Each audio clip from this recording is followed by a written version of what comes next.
Bonjour. Suivre une grossesse, ça peut paraître compliqué. On va décrypter ce calendrier ensemble. 9 mois, 41 semaines.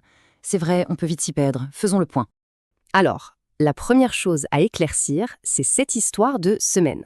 Il y a deux façons de compter. D'un côté, les semaines depuis la conception. De l'autre, depuis les dernières règles. C'est ce repère médical.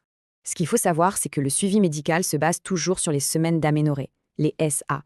On commence avec le premier trimestre qui nous emmène jusqu'à la 15e semaine. C'est une période de rendez-vous important, notamment l'échographie des 12 semaines, un moment très attendu. Et puis, on entre dans le deuxième trimestre. Là, beaucoup de choses changent et se voient. Le grand rendez-vous, c'est l'échographie morphologique, vers 22 semaines. C'est un moment magique. Le troisième trimestre, c'est la dernière ligne droite avant la grande rencontre. On y trouve la troisième échographie pour suivre la croissance et la préparation à l'accouchement s'accélère. Et à 37 semaines, un cap important est franchi. Le bébé est considéré à terme. Mais une grossesse, ce n'est pas que médical. Il y a aussi un calendrier administratif à suivre.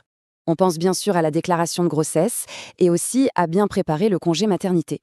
Finalement, ce calendrier n'est pas qu'une liste de dates. C'est la feuille de route d'une aventure unique.